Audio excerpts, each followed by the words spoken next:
It's the BBPTV Show since 2012, where amazing guests share their digital adventures. Who will we meet today? Small biz influencer, up-and-coming trendsetter, accomplished author? You never know who'll be dropping by. And now, here's your host, Elaine Lindsay, the bionic glamourpreneur with Truel Social Media, who's the second most curious person on the planet. Hi there. I'm so happy to be back, and today I have a very special guest. I'd like you to welcome, and no, this is not me talking about myself. I'd like you to welcome Elaine.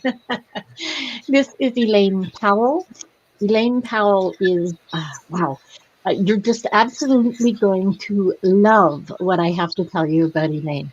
She's passionate about developing people's full potential, and she speaks and trains around the world. For the past 3 years, she's been a TEDx curator, and she's trained over 30,000 people. Now, some of the testimonials I've seen have called her presentations lively, humorous, powerful. There's a word for you. She has talked about the art of public speaking and resilience developed through developing a leadership mindset and improving your communication skills. All of these elements are parts of being unstoppable. And she's worked with pretty much everybody from the British Army to the BBC. So I'm going to be quiet now because I would like you to get to talk with my guest. Well, thank you, Elaine. Obviously, it's a wonderful name to Elaine's. Absolutely. In for a treat. Thank you for having me on the show, and thank you to those watching. I'm really looking forward to our interview for me to share any golden nuggets I can to enhance people's lives, because that's really what it's about, making a difference to other people. Absolutely. And I will tell the audience that I actually found out about Elaine through the Marketing, Media and Money magazine with our good friend Patty Farmer. And when I read Elaine's article, it really spoke to me because she deals with mindset as well as everything else. And I mean, who doesn't like a good TED Talk? So why don't we get down to it? And I want to ask, you didn't grow up wanting to be a curator for TEDx, did you? Not at all. I didn't even think about speaking until sort of much later on in life. I kind of just fell into it, as they say. It was never a desire that I ever had. No. What did you think of, like, as a kid? You know, many of us want to be veterinarians or whatever, but what, from your first job, what sort of led you into the speaking world? Because it's not a tack that a lot of people take without already knowing that's what they want to do. Yeah, I must admit, Elaine, in school, I had no idea what I wanted to do. And I feel like I went through my life just thinking, you know what, my purpose, it will show up. It will show up. And I left school when I was 16. I didn't want to go to university. And back there, here in the UK, it was free. I just didn't take any. Yeah, when things are free, you kind of, oh, well, I can take it or leave it. Now it's like, I know, £30,000 a year or 3 years. And then I just jumped into a job because that's all I wanted. I just wanted money. So I think when you go after money, and I jumped into secretarial, and then I became a law secretary, and sort of jumped into being a paralegal. But you get to a point where most people can identify where I was earning a lot of money. I was like 26. I was on like £40,000 a year, but I wasn't fulfilled. And the money I just didn't want to get up. I didn't want to go in. It just didn't. And I was still searching and still like, okay, it's going to come to me. And then I went to this personal development course that transformed my life. Here we go. It was called Landmark Worldwide. Yeah. You Yeah. heard of it. Lots of people have, the best in the personal and professional development. And after the 3 days, I came away light as a feather, and I sat down and I thought, look, from the conversation that people share with you, it's a high level conversation about what it is to be a human being. And you start to really look at yourself versus looking at other people. And I thought, if I have to spend the rest of my life working, and a third of it, because we spent a third, I need to be fulfilled. And I thought, if I had no fear, like resources weren't an issue, money wasn't an issue, what would I do? And I just listened to my internal guide that I feels just guided me my whole life. When this gets quiet, I can listen. And it said, work with young people. And the reason being, because I wanted them to develop themselves at a much younger age, so that they could make better informed decisions about their life. It's that what we want, we then go and teach it to other people. Yeah. So I spent 7 years working with the most challenging young offenders in the country, 10 to 17-year-old boys who either committed crime. If you're in America, they're on bail. Here we call it on remand, or they're what we call welfare, which is they're just very feral children running around getting themselves in trouble. And I tell you, Elaine, it was, I think, coming out of the corporate space into a facility where the more you were yourself, the easier it was for the young people to connect with you, to build that rapport. Because if you've ever been around sort of young people who are in a detention center, so they're usually quite advanced in what they say, what they do, because they have no filter on their mouth. No. Absolutely none. So I really discovered what it is that about human behavior. I got to really look at the mirror of myself. We did a lot of cognitive behavior therapy. They had psychiatrists, psychologists. So I think that's, apart from the personal development, that's where my love of the mind came into, my journey. And I really do believe that everything that we've gone through is like, sometimes people say, I really wish I hadn't had that job or had that career. For me, I see it's like my tool belt, and life is giving me all these skills for me to utilize a bit later on in life, which I did. Just cutting a long story short, after 7 years, I got the 7-year itch, and I decided to go traveling. So I went traveling around the world for a year. I went to 18 countries. So it was quite an adventure, being on your own by yourself, meeting new people. And then when I came back, it really wasn't enough for me to sort of now go to a little corner of, like, if you think this screen was the whole world, and then suddenly I'm going to this little corner every day, just down here. I was like, no. So I think I went on my journey to find what's going to fulfill me again, what's going to give me purpose. And then I joined Toastmasters. Yeah. Have you heard of Toastmasters? Yes, we have it here as well. Yeah, all over. And I think, that's where the love of speaking began.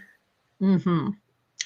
Well, that to me is a truly excellent foundation in speaking, and starting with Landmark, it's a much bigger concern. To me, it's people have to have an inner global feeling, I think, to be able to take on the courses and truly embody what they teach. And I think that's really incredible. Did you always knew that little inner voice was always part of your direction? I'm sure it was. The question is, was I really aware of it as I am now? No. Were you listening? Yeah. That's, some of us knew it was there. We weren't necessarily listening when it spoke. No, I wasn't really conscious that if I quieten my mind, there is an inner guide that loves me, only wants the best for me, and is showing me Go there, try this, speak to this person. It's like, it's just gently pushing. And then when I was younger, I was like, no, I'm doing it. And then eventually I come back to the little voice and go, okay. Okay, I get it. Yeah. It's so good when we finally listen, because it's really our true selves, and it really is what's best for us. And I think it's incredible that you got to a place where you are listening to that. And I think you and I probably have sort of the same attitude, in that everything that's happened in my life, I wouldn't trade it, because then I wouldn't be who sits before you today. Mm. You know, without the lessons, good, bad, indifferent, I would not be this person. So for me, I think that that's an important part of the journey that we have. Changing any of those things would probably not have you and I sitting here today. Yeah, I do sit on the fence a little bit about there, because there's one thing that if I had the chance to go back, I most probably would change. Oh, Yeah. there's one thing you change. Wow. Yeah. Okay. Well, I know I've been asked that often, because there was a couple of really not great things. And the more I thought on it, the more I've delved into mindset and listening to that inner voice, the more I realized I needed those things to learn the lessons. I guess I'm just really hard-headed. Yeah, no, I mean, I'm totally with you on that. It's my one thing is that I never had my own child, and yeah, just the time that I was at that age, just I wasn't focused on having a family and children. I just always thought, oh, it'll happen. And I always said, people said, oh, when are you going to settle down? And I said, look, well, you know, I have hope and faith it's going to happen. And if I have twins, I'll name them Hope and Faith. And as we know, time can somehow, when you're busy, tick very, very fast. Yeah. And as time was ticking fast, my biological clock was ticking slower. And so that opportunity eclipsed. And yeah, I mean, there's been a time where it was an open wound. And obviously I do storytelling now with people. And I say, you know, when you're sharing your story, especially from the stage, you want to share from the scar and not the wound. Yes. And I think I went back to Landmark and I took a course to just like help me have more inner peace around it, because there was a lot of blame, and I was blaming myself, and I wasn't forgiving myself. So there was a lot of inner turmoil. And I mean, at the end of the day, yes, I agree. I wouldn't be the Elaine I am now if that hadn't happened. I probably wouldn't have that story that I share from stage that does help people journey through their challenges and come out the other side when I share that story.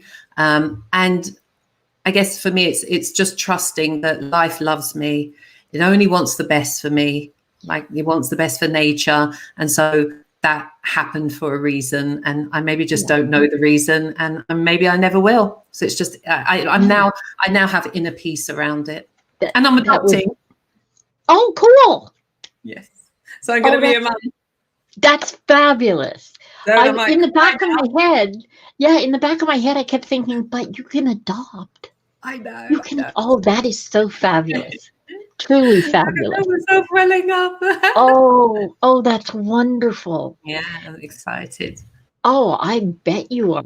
Oh, I can't wait. I'm very excited for you. It's quite a journey being a mother. I know. I'm like, am I ready? Yeah. I don't think we're ever ready. Okay. I don't think all the really good stuff in life we're never ready for, but we handle it. You know, as with as much grace as we possibly can. And when things are delayed, when it's a bit later, I think you get to have much more gratitude in finally getting to where you want to go, which I think is wonderful. I'm truly excited for you. Thank you. I want to touch on what you said. bring the scar to the stage and not the wound. Mm. That's a beautiful way to put it. There is a speaking coach, amazing speaking coach, Steve Lowell, here in Canada. And he cautioned me many, many years ago that don't take your damage on the stage. You must claim mastery over that damage before you get up on stage, which is so true. I like the scar versus wound is a really nice little nugget that I think everybody should write down and take that away because it's super important. So you're speaking around the world.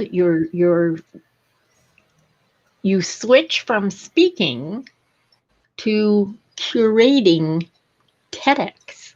I mean, that's a long way from speaking. Now, granted, you did start with Toastmasters, so you had a brilliant foundation in speaking. But what led to the curation for TED, and what was your TED Talk? Yeah, well, I still was doing speaking, and I'm still doing speaking now. So Yes. for me, it was just like, it's another course to your meal. There's lots of things, Yes. lots of 5-course meal, and Yeah. one of them was being a TEDx curator. And I actually did my 3 years of TEDx curation in 2013. So it was a few years ago, but it happened around the time of the 2012 riots here in the UK. Yeah. And it happened in really major cities around England. And London was hit. And then a borough called Croydon was the second largest damage. And it has the largest population of young people. And I grew up there. And I was doing a project with that course. I do a lot of their work. And it was a 3-month project where you had to go out and create leadership in a community. So I thought, okay, what am I going to do? And I thought, let me run a TEDx event. Yeah. But little did I know, though, Elaine, the work that's involved. Oh, yeah. One day. Yeah. Yeah. I had a team of 15. I had 8 speaker coaches coaching 14 speakers. From 6 months onwards, they were coaching the speakers. And it was a lot of work. And every time before I got to it, I was like, I'm not doing this again. No, last time. And then, you run the day and you're like, oh my God, we need to do this again. And because you tend to walk 9 feet off the ground. Or 2 meters off the ground for the next 3 weeks, which is what gives you that pull to go do another one, right? Yeah. So I loved it, and it was great. And I've never actually done a TEDx talk myself. Oh. No, should I tell you why? It's a bit like eating chocolate every day. Sometimes I think for me now, it doesn't have the same allure that it might have and because I go out speaking professionally, it doesn't really have so much allure for me. It definitely is on my to-do list. Yeah. But I think because I'm a professional speaker and, my world is speaking, when I do my TEDx talk, it's got to be such a humdinger. And for me, it needs to be on one of the big stages as well. So that's why it's got to be. Absolutely. Yeah. And so that makes it not a TEDx. That makes it a TED. Exactly. That's the ultimate aim for me to get on the TED stage. Oh, I love that. I love that. I think that's a wonderful aim. Well, I think I'll start TEDx before I go for TED. But in 2012, 2013, TED was in Edinburgh. And I just missed it. Yeah, I missed it as well because I wanted to go over because one of my Google Plus friends had been invited to TED. And she's a singer-songwriter. Her name's Daria Musk. And I would love to have been at home in Edinburgh to be able to see that. But one day. So one day. And Can I just say, when I'm delivering mine, I will have an invite to you, Elaine. well, thank you. I will be there. I will write that down, and I will be there. Yeah, we should populate the audience with Elaine. And all, ooh, I like that. An all Elaine TED. That's kind of neat. There's a lot of us. And you all clap for me. Well, of course, we will be absolutely slain by your incredible talk. Mm-hmm. Now, on average, I mean, you speak to very big rooms. You do huge presentations. So what do you say to the young speaker or the new speaker? Because I don't want anybody in the audience to think, oh, well, I'm too old to do that, or I'm too whatever, because that's just not true, is it? The age is not a thing per se. But for the newbie, if you will, as a newbie speaker, what are, say, 3 things you would suggest a newbie start with? Ooh. And can I say you're never too old, because I run a year-long speaker program, and I have Alan Roberts, who I love dearly, and he's 75. Yes. Excellent. Yeah. Well, you go, Elaine. So what are the 3 things? I think it always has to do with, I think even before mindset, just know why you're doing it. Have your purpose, your why, the Simon Sinek, have your why bigger, so big that when you're thinking, oh, I can't do this, who will want to listen to me, all that imposter syndrome comes in. That why will pull you, because it's not about you.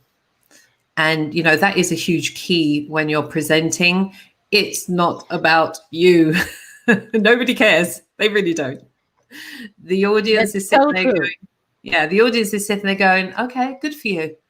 What about me? Oh, yeah. How do I fit me in that story? Exactly. So you can take the pressure off yourself. They're not worrying about you. Really, they're not. So I think, find your why, make it as so big that it's actually scary. So one of my whys is I want to train around 200,000 women in the west of Africa to stand up and speak and be the champions of their community and business. That's a big why, 200,000. I'm like, how that's a huge why am I going to do that? But that pulls me beyond my circumstances or what I say to myself. So that's the first thing, is the why. Second one has to be the mindset. And, it's, I think that's why I called my academy Mind Speak. Yes. Because you've got to develop your mindset that enables you to stand up and speak with power, confidence, and authenticity. If you're having too much conversation, if you're dealing with all of your insecurities, it will show up with the audience, because this is a writer downer for anyone watching, for whoever's watching. The audience is a reflection of you. Oh, that's so good. So good. If you're nervous and if you're anxious, they'll start feeling, because it's energy exchange. It's just energy. Yes. And they pick up on the energy. They feel it consciously, unconsciously, and that radiates out. And then people will start feeling uncomfortable as well, because you're uncomfortable. Whereas, my go-to is I'm very playful. I am funny, if I say it myself. And so I can change an energy in the room because I'm high energy as well. And it's so amazing, Elaine. I know you speak, but to watch and see you can just take the room on all these different emotional states. But I wouldn't be able to do it if I hadn't spent time working on my inner game, so my outer game is on point. And that is so true. And it's so critical that your mindset and your heart and your brain and everything that is you must be congruent for you to be able to project that. Yeah. And coming from a long line of lack of confidence, it's absolutely true. That is a lesson that once learned you can embody, but it can take a long time because some of us can be slow learners. Yeah, but I still encourage people, because I always feel that it was a British trainer who said in school they gave us lessons and then they gave us a test. In life, we have a test which teaches us lessons. Oh, I love Isn't that. that cool? Oh, I love that. Yeah, that's great. Okay. And I feel that we're lifelong learners. And whoever's listening, if that little voice is knocking inside, I don't want you to wait until you've got it all sorted out, because I didn't. I just had a why that was quite big. I wanted to present. I wanted to make a difference. And so I think it's like playing tennis. We do say that speaking is an on the court sport. Yeah. Have you heard that before? Yes. Yeah. And that's because if you're playing tennis, you're not going to be great the first time. No, hardly anyone is. But if you consistently practice, learn new techniques, grow, develop, you will begin to master it. And it's the same with speaking. So I think just start. If it's in a local speakers club, if your friend has invited you, because we're all virtual at the moment, if your friend's invited you to just do a little 15 minutes online, it's comfortable because you're in your home. You haven't got an audience who are just staring at you. It's different. Yeah. I think the thing is just start, because confidence comes after you take action. Yes. It doesn't come before. Yeah. And quite frankly, perfection doesn't exist. And if you wait until it's perfect, it's never, ever going to happen. No. And, I find that a lot of people who are challenged with their thinking, or not their thinking, but with speaking, a lot of it can be, yes, it's perfectionism, but it's also fear of failure. Yes. Very publicly. Oh, absolutely. And I have a good one for that from a friend named Nurjahan, who says that she likes to have a failibration whenever she fails. And I love it. So now, yeah, we almost look forward to having a failibration, because think of all the top people in the world, all of them. From Oprah to Richard Branson to Mother Teresa to Gandhi. At some points, they failed. What did they do that was different? They got up and tried again. Yeah. That's a good lesson, I think. I really wish that in schools they would sort of teach this to young people, so they're not, and I actually don't even use the word failure. I don't use it personally, because I never see that anything I do, even if it doesn't go the way that I want it to, it's not a failure, because there's something to learn.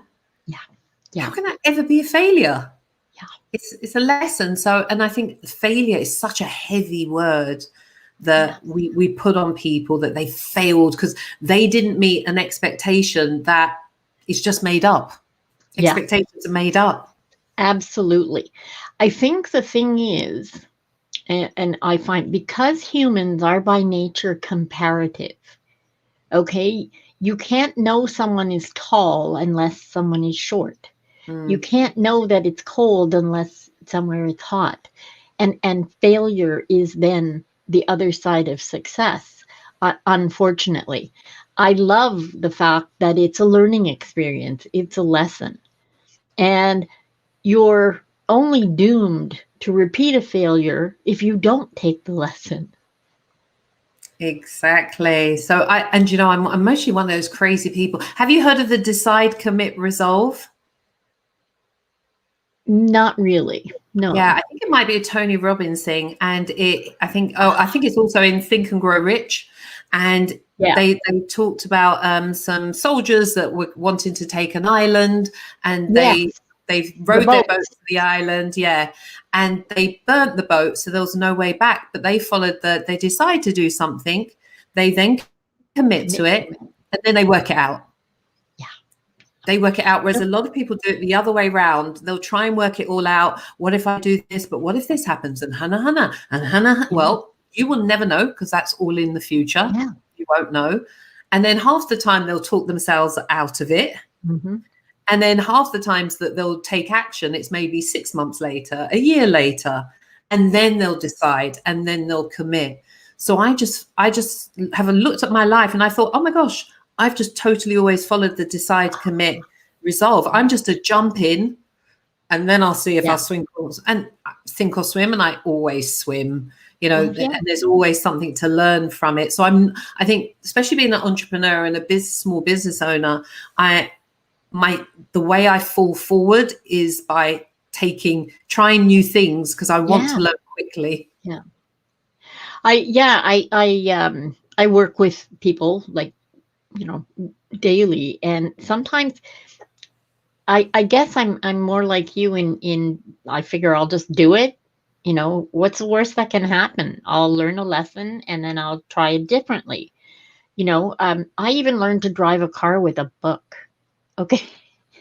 Now, granted, a friend and I went out and, let's say, borrowed a friend's car. She drove it 30 miles away. It was a standard, and she got out and put me in the driver's seat and said, okay, get us home.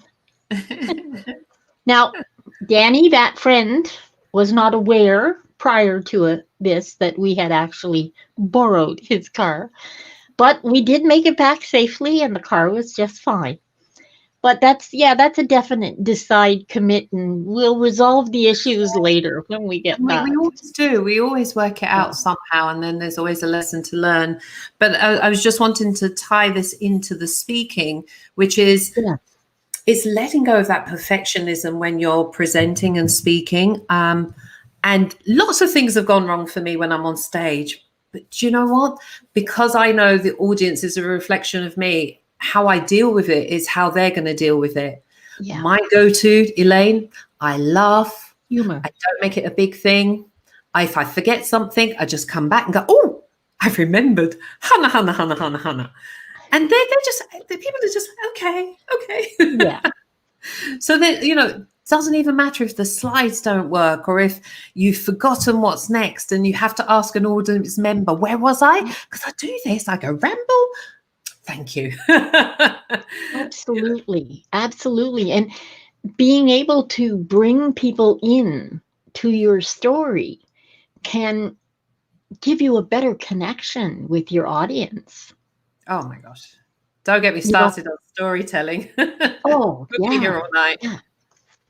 I think it's wonderful. And it's actually funny because I took this lesson not from a speaker, but from a young singer who there was a dedication of a new group of buildings, and the Prime Minister's wife was there, and a number of dignitaries, and it was, quite a big to-do. There was only maybe 50 or 60 people, and the young lady, who happens to be Alanis Morissette, was at the time, I think she might have been 15.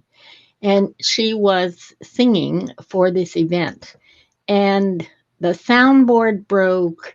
Everything that could happen to a singer happened. And this young woman said, oh, well, no, Mike, the room's not that big. And she sung to us anyway. And I was sitting with Georgia, her mom, and said, that's a lesson that probably most of the adults we know just will never get. And like, what a consummate performer. And it's kind of stuck in my head all these years, because that was a very long time ago. But it was such a good lesson to be able to take from an event like that, just go on in whatever manner you can. And it was fabulous. It was even better than having the sound system. Exactly. And, people really resonate with you when they see you're not perfect. Oh, God. Yeah. Yeah. Yeah, perfection is scary. Boring. Expertise, yeah, it's boring, it's scary. Expertise is, when somebody's on stage and they know everything and you don't. When they make a slip or something falls, it is kind of, oh, they're real. They're like us. Yeah, and that's down to us as speakers to show that we're ordinary like you, but in our area of expertise, we're extraordinary, but we're still ordinary like the average person. That's And then beautifully put. thank you. And then the last point, because I do keep on track with structure. I didn't forget. I always come back to the point. I was tossing between the be do have and storytelling. Like, I've only got 3 points. My third point, I think I've got to go with story.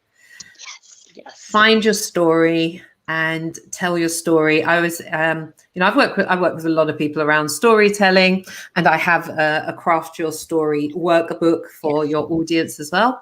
But it's actually my year-long programs. It's the hardest thing that people grapple with regards to their stories. Even I've got experienced speakers there. They thought they had it down. And then I was like, okay, let me listen. It's actually quite challenging to tell a story from beginning to end that has, oh my gosh, wow, is that happening? You can take them on this journey and then they think, it's a performance. So I think knowing how to craft it is a science. Knowing how to deliver it is an art form. Yeah. You're absolutely right. And I think that was really well put.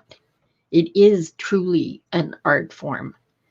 And I think that's a bonus. Okay. So we don't have to stop at 3. You can put whatever you want in there.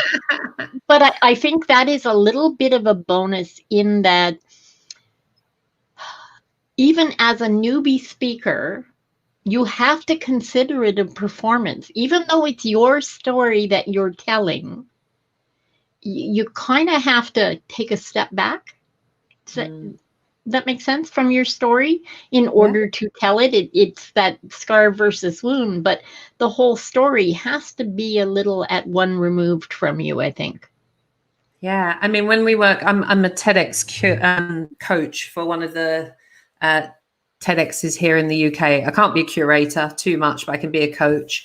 And we work with them 6 months in advance with regards to their story and crafting that story and me whittling it down, because a lot of people put what we call a lot of fluff. Yeah. They don't know how to elicit emotions, to take people through scenes, to take people through different emotional states, all the elements, the language you use, the message. It's how do you thread your message all the way through and seed it so it's really crystal clear. People feel they know how to do it, but until when they come out, like, okay. I definitely think, and the great thing for newbies, can I just say, is they have the story already. So it's not like they have to go and make it up. They already have a story. They just got to learn how to craft it. Yeah. Yeah. And that's, I think that's the fact that as a person, your story is so intrinsic to you. Quite often, I find early on people don't want to leave anything out. They want, and it's hard for them to take pieces out and, chop up their story. Now, you said something about something 100%. For the audience. That's what I mean. Yeah. You're the ninja Ginsu knife person that takes apart the story. Yeah, I've been told that I'm very laconic. Yeah. Now, less you words had said something. Keep it simple. Oh, I'm very laconic. Yes, yeah, I'm just like are. Less words. Let's just get to the point. Let's make it clear. You did say that a couple of times. I thought, oh yeah, that's a good point. But it really is. It's critically important to make your stories clear, because when you know your story, you don't realize that you can sort of self-edit when you're talking, and it doesn't always come across as clear. Yeah, I totally agree. And I think having a clear messaging is something that people struggle with. Yeah. Because what is that one takeaway? I've got so many. No, one. Yes. And that is hard. My God, it's hard. Yeah. I totally one thing agree to with say that. to the world. Only one. What is it? It's like, oh my God. Yeah, that's hard. That's definitely hard. Even when, putting together a presentation for, something as mundane or hardcore as SEO, you have to boil it down to that one message, because that's more how people take things in well, is, when it's well threaded. Yeah. Keep it simple for the audience. Absolutely. You left off the second S, which is good. That's an old acronym. Keep it simple. Yeah. Now, on that note, you said something about something for the audience. What was that? Yeah. I've got 2 special gifts. Am I allowed to give 2, Elaine? Absolutely. Great. So my first one is a craft story workbook, which is appropriate. Yes. And they can find that at mindspeak. So think of the mind and speak.uk/story. Hang on, I'm going to put that up. I'm sure you'll have a link. So it's mindspeak.uk/story-workbook. Story. Okay, the biggest issue for everybody is the fact that I can't type. Workbook. You can see on the speaker, I actually even did the dash. I'm like, I try and use hand gestures. No, it's got the dash, story dash workbook. Dash workbook. Pardon me, I will fix that. Yeah, you won't know, Elaine, but honest to God, I am probably the world's worst typist.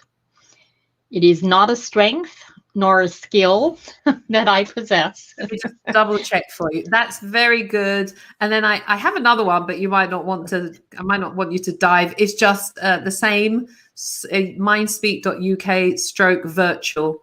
And that's if virtual. People want to know how to present virtually. All the equipment that I use, I've given links to. I've got stand-up desk, I've got ring lights, webcam, all this delicious equipment that I use.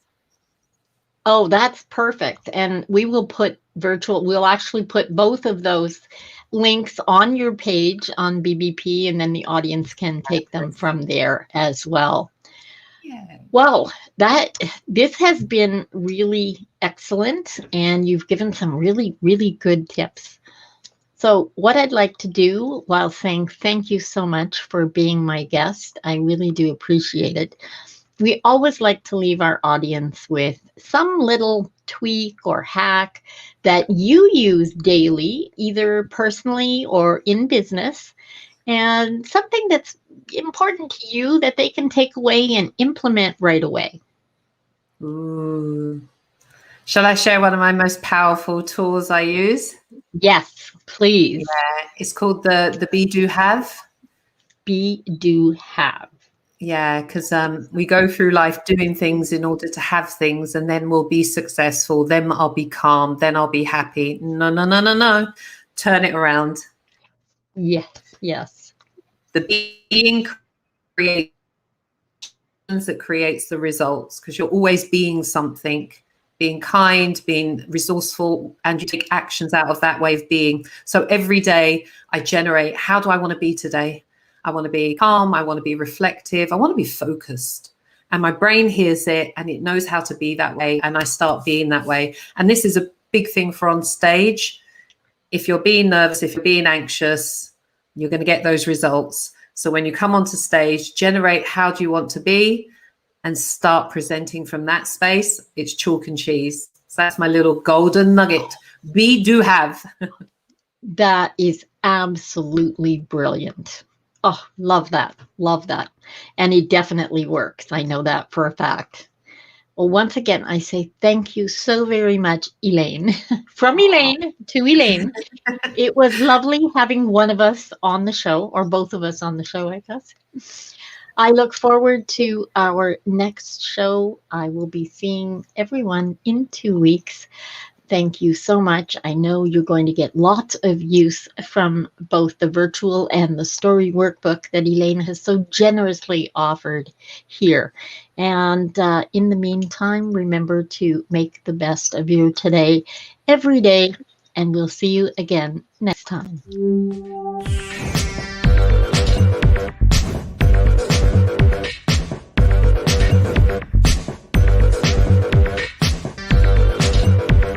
By BBPTVShow and Truel Social, helping small biz navigate the digital world. Bye-bye. Bye.